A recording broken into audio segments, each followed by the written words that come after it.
Rome, the eternal empire, the guys who invented straight roads, concrete, and wearing bedsheets in public. We've all seen the movies. We think Rome fell because of epic battles, fire, and angry guys in furs. But what if I told you the mightiest empire in history wasn't killed by a sword? It was actually killed by a spreadsheet and some really, really bad math. Welcome to the most expensive funeral in history. Here's how Rome actually died. To understand the collapse, we have to look at Rome's favorite hobby, taking stuff that didn't belong to them. Rome was basically a giant pyramid scheme. It only worked if they kept expanding. New land meant new gold, new slaves, and new taxpayers to fund the massive army. But in 117 AD, Emperor Trajan looked at the map and realized they'd hit a bit of a problem. To the north, it was too cold. To the south, it was too sandy. And to the west? Just a lot of water.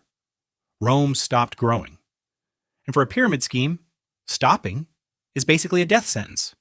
Suddenly, the bills started coming in, and the Roman army was the world's most expensive subscription service. Imagine you have 1 million soldiers. They all want food, salt, and enough gold to retire in a villa. But with no new gold coming in, the emperors did what any desperate government does. They cheated. This is the denarius. It used to be 95% pure silver, high quality, the good stuff. But emperors started mixing the silver with cheap copper, like watering down a drink to make it last. By the year 270, the silver content was down to 0.5%. It was basically a silver-flavored cracker. This caused something called hyperinflation, which is a fancy way of saying your money is now trash. Merchants weren't stupid. If the money was fake, they just tripled the prices. While the economy was exploding, the government decided to have a midlife crisis. In one 50-year period, Rome had 26 different emperors. Only one died of natural causes. The rest were murdered, often by their own guards. Wait, you're thinking, what about the barbarians, the guys with the cool axes? Well, because the Roman army was so expensive and the money was so bad, the Romans stopped joining. So Rome hired the barbarians to protect Rome from other barbarians. It's like hiring a pack of wolves to guard your sheep because you're too lazy to build a fence. These mercenaries didn't care about Rome.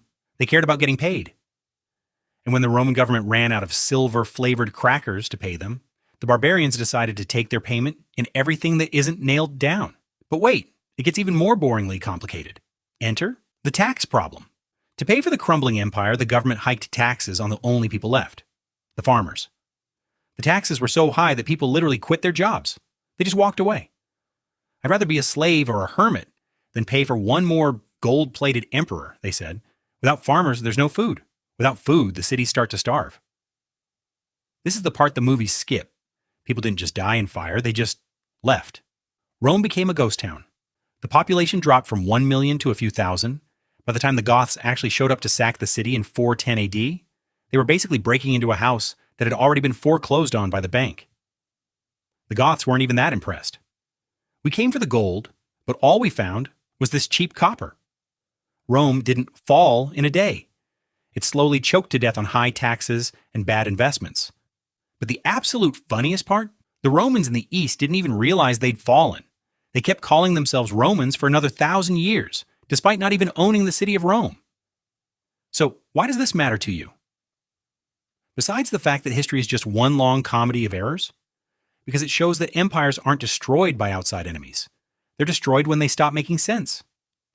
If you can't pay your guards and you can't feed your people, it doesn't matter how many straight roads you built.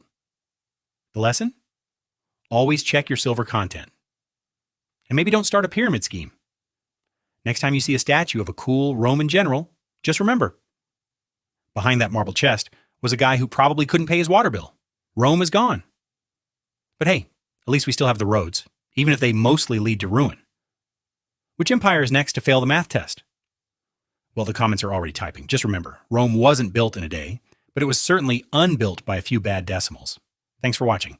Now go pay your taxes or don't. I'm a stick figure, not your accountant.